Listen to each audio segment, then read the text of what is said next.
চলে এসছে আয়রা বেবি। আর এখন আমাদের একটা গান শুনিয়ে দাও।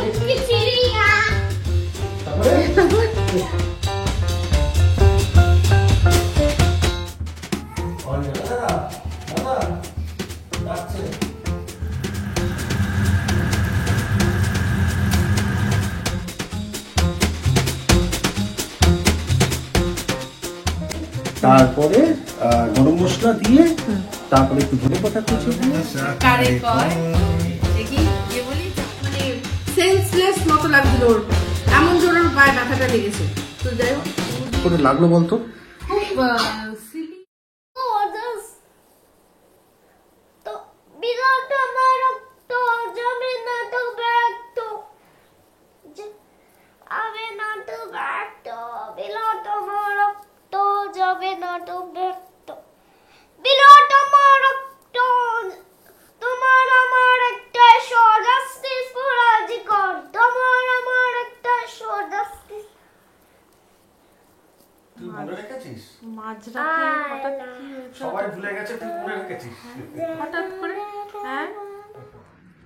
আমাকে আর কিছু বলতে হচ্ছে না, আমার বক্তব্যটা ইশারায় ইশারায় বলে দিচ্ছে। মানে দাঁড়িয়ে এবারে আমার দিকে তাকিয়ে এরকম করে বুঝাতো। আমি যতবার আমার চোখ যাচ্ছে ততবার আমি চমকে চমকি। মানে ও বলছে যে বাবা অনেকক্ষণ উঠে গেছে, মা চাটা করো। তোমার জায়গা তোমার ডিউটিটা আমি নিয়ে নিই, বিস্কুটটা খাই। বুঝতে পেরেছো? তুমি ওই গানটা শোনো নি, ইশারো ইশারো ওই রকম করছে। খুব ভালোবাসা না কি না, আমার মনে হয় কি বলতো, আমি ওই দিকটা ছিলাম না, রন আমাকে ওপাশে ঠেলে ফেলে দিয়েছে, আমার মনে হয় আমায় দেখতে পাচ্ছিল না, তাই জন্য। সেটা তো ঠিকই আছে, কিন্তু এখন বলছে চাটা করো, বাবা অনেকক্ষণ উঠেছে। বুঝতেই পারছি, তুমি ভালো ট্রেনিং দিয়েছো। সবাইকে গুড মর্নিং বলে দাও। Good morning. সকাল সকাল উঠেই চমকে গেলাম। তো এবার এই চমকেই কাল রাত্রিবেলা রন, হ্যাঁ কাল রাত্রিবেলা রন হঠাৎ করে ফ্রম নোওয়্যার, এরকম আমাদের কোনো আলোচনা হয়নি, কিছু না, হঠাৎ দেখছি বলছে তিলোত্তমা রত, বিলোত্তমা বলে, বিলোত্তমা রক্ত যাবে না তো তো এই জাস্টিস, আমার একটাই ঝড়, জাস্টিস ফর আরজি কর। আমি কিরে সবাই ভুলে গেছে, তুই মনে রেখেছিস এখনো? সত্যি মানে ওরা ওরকম ওরকম করছিল না, আমার মানে আমি ভাবছিলাম যে ওর মনে রয়েছে, সবাই ভুলে গেছে, জামিনও পেয়ে গেল, কি হবে আমি জানি না, কিছু বলার নিয়ে তো যে জামিন পেয়ে গেছে সে তো দেশের আইন অনুযায়ী পেয়েছে, সেটা তো আমরা কখনোই প্রশ্ন তুলতে পারি না। তো যাই হোক, এই হচ্ছে ব্যাপার, কিন্তু রনুর মনে রয়েছে, এটাই অনেক বড় ব্যাপার। তো যাই হোক, চলুন চা করি। क्यों आगे पीछे डोलते हो भंवरों की तरह, क्यों देखते हो मुझको यूं बेसब्रों की तरह, क्या मेरे दीवाने हो। এই মাঝখানে আবার তৃতীয় ব্যক্তি চলে এসছে, এইবার না আবার নতুন কোনো পরকীয়ার গল্প শুরু হয়ে যায়। কিন্তু আমাদের এই যে হিরো, এই যে সাদা পায়রাটা, এই হচ্ছে হিরো। এই হিরো মনে হচ্ছে না আসতে দেবে কাউকে, তো একদম লক্ষ্য রাখছে। ওদিকে তার গার্লফ্রেন্ডটা কিন্তু মনে হচ্ছে তার একটু ইন্টারেস্ট নেই। এই যে এই ছাপড়ি গার্লফ্রেন্ড, দেখুন এত সুন্দর সাদা পায়রাকে ছেড়ে একটা ছাপড়ির পেছনে পড়েছে, তো সেই ছাপড়িও আবার উড়ে পালিয়ে গেছে, কারণ তারও হয়তো আরও অনেক বেশি কোনো ছাপড়িকে পছন্দ করে রাখা আছে। তো যাই হোক, এখানে আমাদের সাদা পায়রা হিরো, সে কিন্তু একদম পিছন ছাড়ছে না। অবশেষে আমাদের ছাপড়ি হিরোইন মনে হয় বুঝতে পেরেছে আমাদের হিরোর ভালোবাসা, এবার সে গান গাইছে, আজ ফির তুম পে প্যার আয়া হে, আজ ফির তুম পে।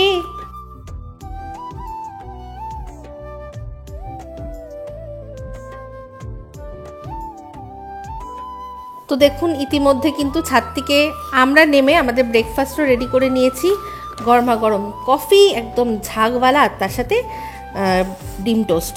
এই যে গতকাল যে আনা হয়েছিল বকফুল, সেই বকফুলের বড়া করছি। ব্যাটারটা বেশ কিছুক্ষণ করে আমি রেখে দিয়েছিলাম, তাহলে না খুব ভালো ফোলে। ভাজতে দিয়েছি, ভাজছে, দেখা যাক কেমন হয়। ভালোই হবে। তুমি এর আগে বকফুলের বড়া খেয়েছো? হ্যাঁ, তুমি এনেছো তো, মনে নেই? এই সেই মনে আছে একবার ওই রোজ ডের দিন তুমি নিয়েছিলে বকফুল, আমি বললাম যে আজকে রোজ ডে তুমি বকফুল নিয়েছো, ভালোই হলো, এটা ভেজে খাওয়াও যাবে, আমার রোজ ডে হবে।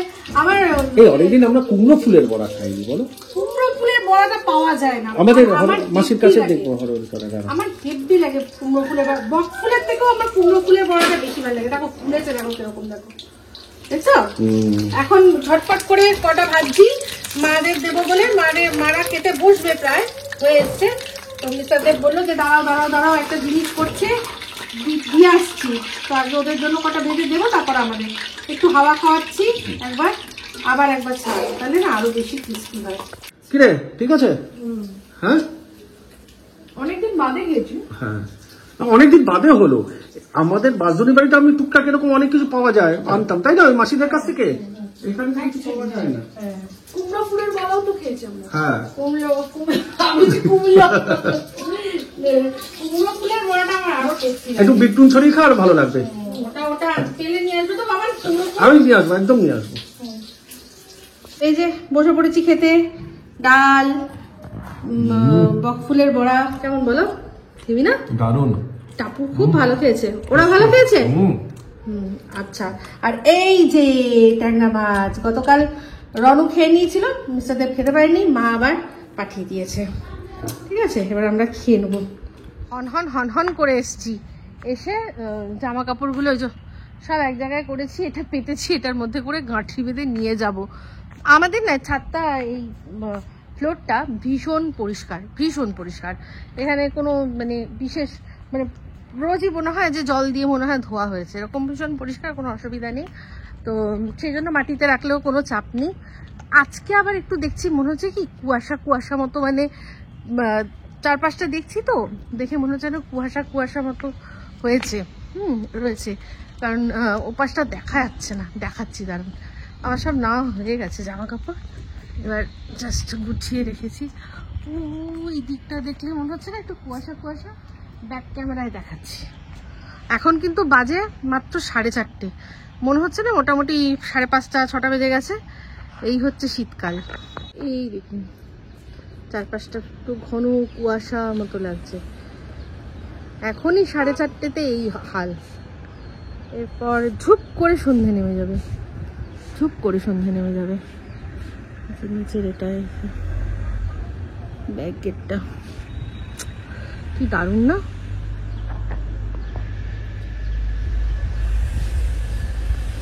মনে হচ্ছে না ভোরবেলা, না ভোরবেলাটাও এরকম থাকে। আজকে হেভি খাওয়া হয়েছে, হেভি খাওয়া হয়েছে। বিশেষ করে ওই কি বলে ওটার নাম, বকফুলের বড়া দিয়ে, ডাল দিয়ে, ও অনেক ভাত খেয়েছি। আমিও খেয়েছি, মিস্টার দেবও ওটা দিয়েই বেশি ভাত খেয়েছে। তারপর হচ্ছে ট্যাংরা মাছটা দিয়ে মিস্টার দেব খেয়েছে। আমি তো ট্যাংরা মাছ খাই না, তো আমি ডিমের ঝোল দিয়ে তারপর একদম দাবিয়ে খেয়ে নিয়েছি। খেতে খেতেই দেখছি আসলে যখন রান্না করছিলাম, খাচ্ছিলাম, খেতে খেতে আমি যে কটা বড়া ভেজে হলো কি তোর এই কয়েকটা থাক, পরে ভাজবো। তো তা খেতে খেতে দেখি কি দূর উঠেই যাচ্ছে আর শেষই হয়ে যাচ্ছে। তখন কি করব, আবার উঠলাম, খেতে খেতে গিয়ে আবার যে কটা 2-4টে বাঁচিয়ে রেখেছিলাম, 2-4টে আবার একটু ভাজলাম। সেই জন্য আরও একটু টাইম লাগলো খাওয়াটা শেষ হতে। এখন ব্যাস এই বিন্দাস, এবার একটুখানি রেস্ট নিয়ে অন্যান্য কাজ শুরু করব। তো যাই, এবার নিচে নেমে যাই। Good evening. এই যে গুড ইভিনিং এ এখন চলে এসছে আয়রা বেবি, আর এখন আমাদের একটা স্পেশাল ডিশ রান্না হবে। তার জন্য আমি কি করছি দেখাই। এই যে কড়াইশুঁটি ছাড়িয়েছি। হ্যাঁ, না কড়াইশুঁটির কচুরি হবে না, এটা ভুল হবে, তাহলে অন্য জিনিস হবে। যে রান্না করবে সে বলুক কি হবে, রান্না কি করবে বলো? মটর পনির। আচ্ছা, আজকে মিস্টার দেব প্রথমবার মটর পনির রান্না করবে। কনফিডেন্স লেভেল বেড়ে গেছে। হ্যাঁ, প্রচুর বেড়ে গেছে। দেখো ওটাকে, ওটার মধ্যে না বারবার বলছো ওটা চাদরে লেগে ওটা পড়ে যাবে, আর এটা দুষ্টুমি করছে। আয়রা শুধু দেখে ভাবছে যে কি করছে কি করছে। রনু একটুখানি আয়রা বেবিকে গান শুনিয়ে দাও। তারপর এই যে মাটার পনির করার জন্য যেরকম মাটার দরকার তেমনি পনিরও দরকার বলে, তো এই হচ্ছে গিয়ে পনির। এই পনিরটা নিয়ে এসছে সুভাষগ্রাম স্টেশন থেকে, যেরকম কিনা আপনারা দেখলেন, বললাম না যে যখন রান্না করব তখন দেখাবো। এটা ফুল ক্রিম দুধের আর কি পনির, ক্রিমি মালাই। তো এটার মধ্যে সবার আগে গরম জল করেছি, গরম জলে এটাকে ভিজিয়ে রাখবো, তারপর পিস পিস করে কাটবো, ঠিক আছে। তো দেখুন বেশ খানিকক্ষণ গরম জলে ভিজিয়ে রাখার পর পনিরগুলোকে কাটতে আসলাম। পনিরটা দেখুন ভীষণ সুন্দর, মানে দারুণ পনিরটা সম্পর্কে আপনাদেরকে বলেছি যে এটা সুভাষগ্রাম স্টেশনের থেকে বেরিয়েই একটা দোকান আছে, সেখানে পনির বিক্রি হয়, সাধারণত পনির, তারপর হচ্ছে গিয়ে বিক্রি হয় গুড়, এরকম বেশ কিছু জিনিস আইটেম বিক্রি হয়। বিশেষ করে পনিরের জন্য খুবই বিখ্যাত, কারণ দেখলাম যে ওখানে যতবারই গেছি মানুষজন কিন্তু দাঁড়িয়ে দাঁড়িয়ে কিনছে। তো পিসটা আমি এমনভাবেই করছি, খুব বেশি বড় না আবার খুব ছোটও নয়, একটা স্ট্যান্ডার্ড পিস রাখার চেষ্টা করেছি। তো এখানে পনিরের 3 রকমের ভেরিয়েন্ট পাওয়া যায়। একটা হচ্ছে 200 টাকা কেজি, যেটা সবচেয়ে কম দাম, সেটা হচ্ছে 200 টাকা কেজি। আর একটা হচ্ছে 250 টাকা কেজি, আর একটা হচ্ছে 280 টাকা কেজি। তো বুঝতেই পাচ্ছেন এটা দামটা কোয়ালিটির ওপর নির্ভর করে।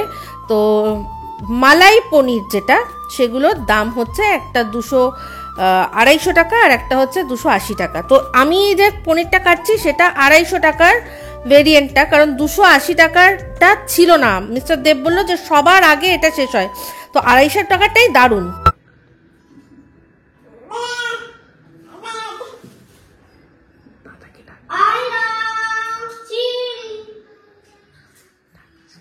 দাদাকে ডাকছে, দাদা দাদা করছে, দাদা দাদা করছে, দাদা দাদা দাদা যে দেখছে।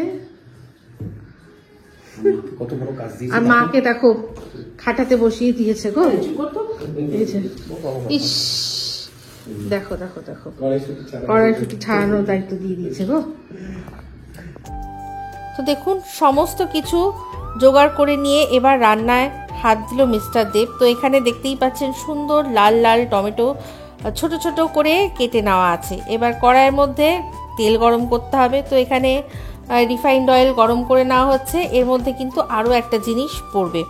তো আগের দিন আপনারা দেখেছিলেন যে মিস্টার দেব একেবারে হিসাব করে নিয়ে এসছে বাটারের কিউব। তো এখন দুটো দেওয়া হচ্ছে। তো পনিরের যে কোনো আইটেমে, ইন্ডিয়ান আইটেম, নর্থ ইন্ডিয়ান, সেগুলোতে কিন্তু একটু বাটার না দিলে ভালো লাগে না। তো বাটারটা যথারীতি একটুখানি গলিয়ে নিতে হবে। তো বাটারটা যেই গলিয়ে ভালো করে গলে মিশে যাবে তখন এর মধ্যে দিতে হবে এই যে সুন্দর করে কেটে রাখা হয়েছে লাল লাল টমেটোগুলো, একদম রসিলা সুন্দর টমেটো। তো সেই টমেটোগুলো দিয়ে দিতে হবে। তো বেসিক্যালি এটা তৈরি হচ্ছে এই পনিরের জন্য একটা গ্রেভির বেস, যার মধ্যে টমেটোটাই খুব বেশি পরিমাণ, ঠিক আছে। এটা টমেটো বেস একটা গ্রেভি তৈরি হচ্ছে। তো টমেটোটা ভালো করে ভেজে নেওয়া হবে। তো এর মধ্যে আর যা যা পড়বে তার মধ্যে হচ্ছে গিয়ে প্রধান হচ্ছে গিয়ে কাজু বাদাম। তো আপনারা চাইলে কাজু বাদাম হাফ, তার সাথে হাফ চারমগজ ব্যবহার করতে পারেন, কিন্তু আমি বলবো যে পারলে পুরোটাই কাজু বাদাম দিয়ে করবেন, তাহলে খুব ভালো হয় গ্রেভিটা। আর এবার দিয়ে দেওয়া হলো এর মধ্যে কাঁচা লঙ্কা। তো এটাও আপনারা যে যার যতটা ঝাল খেতে পারবেন সেটা অনুযায়ী কিন্তু দেবেন। তো এবার কিছুই না, খুব ভালো করে এটাকে ভাজতে হবে। টমেটোর কাঁচা গন্ধটা যাতে চলে যায়, এটা যেন নরম হয়ে যায়, সেই মতো তত অবধি এটাকে রান্না করতে হবে। তো দেখুন এরপর এর মধ্যে দিয়ে দেওয়া হচ্ছে কাশ্মীরি রেড চিলি পাউডার।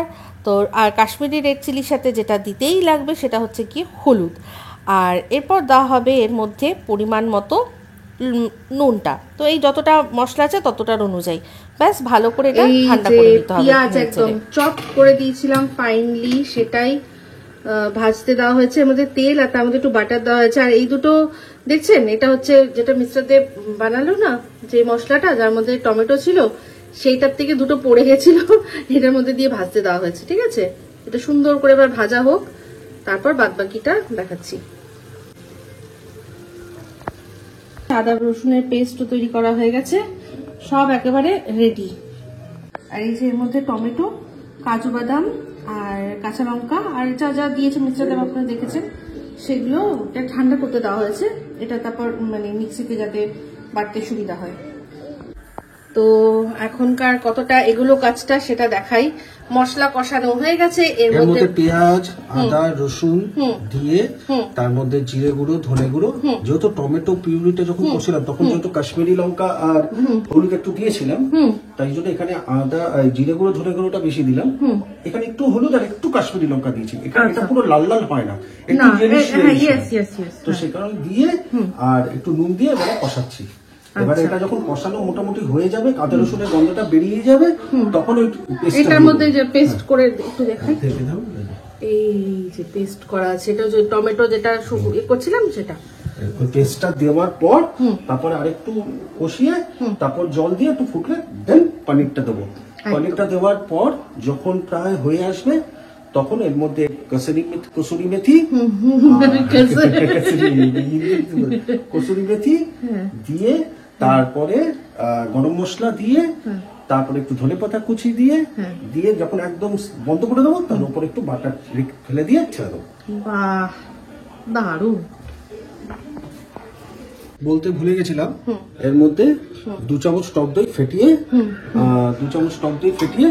গ্যাসটাকে সিম করে তার পর দিলাম, কারণ হাই হিট হলে না কেটে যাওয়ার চান্স থাকে। তো এই দইটা দিয়ে এবার ভালো করে আরেকটু কষিয়ে তারপরে ওই গ্রেভিটা দেবো, ওই টমেটো পিউরিটা। বাহ, অলরেডি তো দেখো তেল ছাড়তে শুরু করছে, খুব সুন্দর লাগছে দেখতে।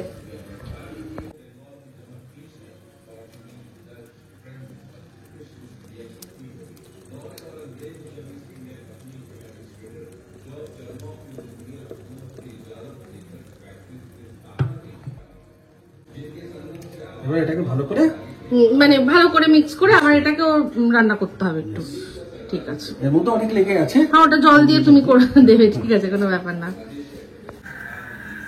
এটা কি বলুন তো, এটা হচ্ছে ম্যাজিক টাচ। হ্যাঁ, এটা বাড়াবাড়ি টাচ, তোমার নিজের হাতে গুনেই ভালো হবে। একটু একটু এই যে হাতটা বুলিয়ে দিল, আমি এখন এই যে আয়রার খাবার তৈরি করতে এসেছি, তা আমার বললে একটুখানি সেই যে রবি ঘোষের মতন এই যে হাতটা বুলিয়ে দিল, গল্প হলো সত্যি, এই পনিরটা একদম 5 স্টার লেভেলে হয়ে যাবে। আরে তারা, ওরে তারা, রাখবো কোথায় এত ভালোবাসা? সখী ভালোবাসা কারে কয়? সে কি কেবলই যাতনাময় না ছলনাময়? এখন হচ্ছে ছলনাময় ভালোবাসা ভাই, যতই কোনো যাই ছলনা ফলনা না, যারা করা ছলনা করা তারা ছলনা করে। আচ্ছা চলো এবার আয়রার খাবারটা পুড়িয়ে নি। হ্যাঁ করো। তো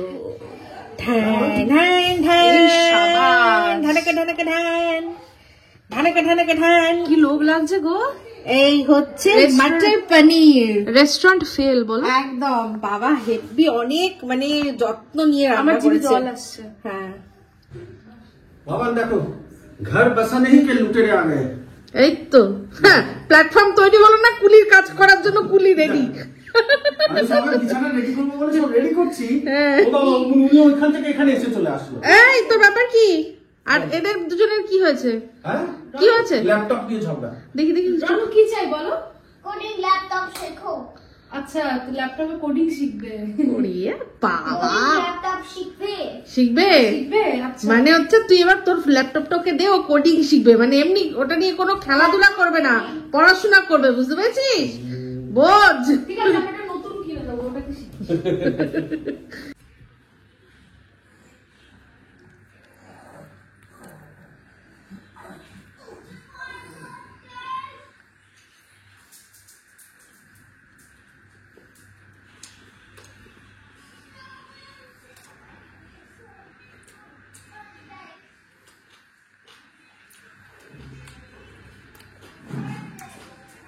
যেমন পনিরটা তেমনি তোমার গ্রেভিটা দারুণ, তুমি নিজে খেলেই বুঝবে। সবাই বলে দিয়েছে, তোমার মেয়ে, মা, আজকে শাশুমা ফোন করেছে একদম। হ্যাঁ মাও আজকে ফোন করে বলেছে যে আরে হেভি রান্না শিখে গেছে তোরে, দারুণ রান্না হয়েছে, পনির খুব ভালো লেগেছে। তো মেয়েও বললো, মেয়েও খুব ভালো খেয়েছে, আমি জানি উর্বিরাও খুব ভালো খাবে। তাই উর্বিরা এক্ষুনি এসেছিল, একটু আগে এসেছিল। টাপুরের আবার হয়েছে কি, ও ও আজকে গড়িয়ায় ওর যেতে যেতে পা মুচকে বলে পুরো নাকি ঘুরে গেছে পা, বলছে আর কিছুক্ষণের জন্য ও মানে সেন্সলেস মতো লাগছিল ওর, এমন জোর ওর পায়ে ব্যথাটা লেগেছে। তো যাই হোক উর্বি এসে ওকে ওষুধ দিয়ে তারপর পাটা ক্রেপ ব্যান্ডেজ দিয়ে বেঁধে সুন্দর করে খাওয়ার ওষুধ একটা ক্যালপল বললো খেয়ে নিবি, সব করে দিয়ে এই একটু আগে গেল। তো এসে বাড়ি গিয়ে ওরা খাবে। তো ওদের রিভিউটা আমি জানি ভালোই হবে, পরে দেবো। তো এখন আমি খেয়ে দেখলাম, দারুণ দারুণ পুরো দেখিয়েছে কিভাবে করেছে, আপনারাও বাড়িতে ট্রাই করবেন। পাটা কি করে হলো ব্যথা, মানে কি করে লাগলো বলতো? খুব সিলি কেস হয়েছে একটা। আমি রাস্তা দিয়ে হাঁটছিলাম ওই ইয়ে দিয়ে, ফুটপাথ দিয়ে। তো ফুটপাথের একটা সাইডটা একটু নিচু ছিল, আর আমার জুতোটা মানে হিল ছিল, তো এবার ওখানে একটুখানি আমি জানি না ফ্র্যাকশন অফ সেকেন্ডে আমার পাটা মানে পুরো টুইস্ট হয়ে গেছে। ওই একটা একটুখানি নিচু আর হিল দুটো মিলে আমার পাটা পুরোটা ঘুরে গেছিল তখন। তো জোরদার লেগেছে। আমি তখন কিছুক্ষণ ফ্র্যাকশন অফ সেকেন্ড মানে পেনটা এত বেশি লাগছিল, মনে হচ্ছিল যেন মানে বুঝতে পারছি না যে কি হচ্ছে, মানে একদম মানে সেন্সলেস এর মতন ব্যবস্থা মানে হ্যাঁ হ্যাঁ বেশি নয় 2 সেকেন্ডের মতো একদম পুরো সেন্সলেস। আর তারপর আমি হাঁটতে পারছি না। আমি তখন আমাকে পাশে একটা মানে দোকান ছিল, তখন বলছি যে এটা ধরো কি মানে ধরে দাঁড়াও। তো আমি কোনো মতে তখন মানে ওখানটা ধরে দাঁড়িয়েছিলাম কিছুক্ষণ, তখন তো হাঁটতে পারছিলাম না। তারপর আমি আস্তে আস্তে একটু খোঁড়াতে হাঁটলাম, তারপর আস্তে আস্তে ঠিক হচ্ছিল, মানে ঠিক হচ্ছিল মানে হাঁটতে পারছিলাম, কিন্তু খুব ব্যথা আছে, মানে এই জায়গাগুলোতে খুব ব্যথা আছে আর মানে টান মতন লাগছে। তাও পিপিএস একটু টলিনি দিয়ে হ্যাঁ ব্যান্ডেজ করে দিল। পিপি তো দেখলো, পাটা তো ফোলা আছে, আমি তো অত লক্ষ্য করিনি। সোয়েলিং আছে? হ্যাঁ সোয়েলিং আছে।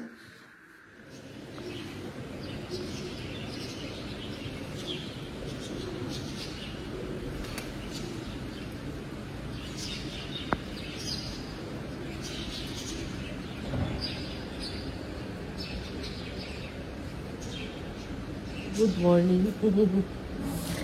কি বৃষ্টি মতো মানে হয়ে চলেছে এখন সারাক্ষণ, কিন্তু না বোঝা যাচ্ছে না, কিন্তু বৃষ্টি হচ্ছে। এইবার রোদ উঠলে যা ঠান্ডা হবে না, ও হেভি ঠান্ডা পড়বে। পুরো মেঘলা হয়ে আছে আর গুড়ি গুড়ি বৃষ্টি পড়ছে। এমনিতেই তো এবছর শুনছি যে লাল লিনিয়া নাকি একটা ছিল না, লাল লিনিয়া এফেক্ট, সেটা সম্পর্কে আমরা একটা ভিডিও দেখছিলাম। সেই এফেক্টের জেরে এখানে প্রচন্ড ঠান্ডা পড়বে, আর পৃথিবীর অন্য প্রান্তে প্রচন্ড গরম ভাবে জ্বলবে এরকম, তাই না? তো যাই হোক, ঘুম থেকে উঠলাম, কিন্তু সবচেয়ে দুঃখের বিষয় আজকে হচ্ছে গিয়ে রনু আজকে একটুখানি ইয়ে করে দিয়েছে, হ্যাঁ তো ওই তো সেটাই বলছি। আর বিছানা এসে করে দিয়েছে, ওই ঠান্ডার মতো ওরকম তো হয়।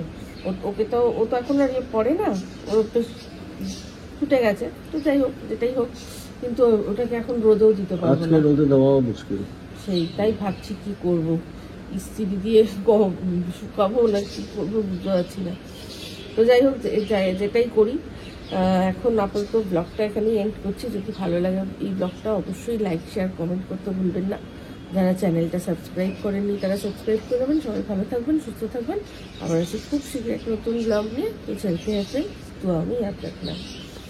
तो चलते फ्रेंड्स, तो ये याद है कि ना सब्सक्राइब टू आवर चैनल।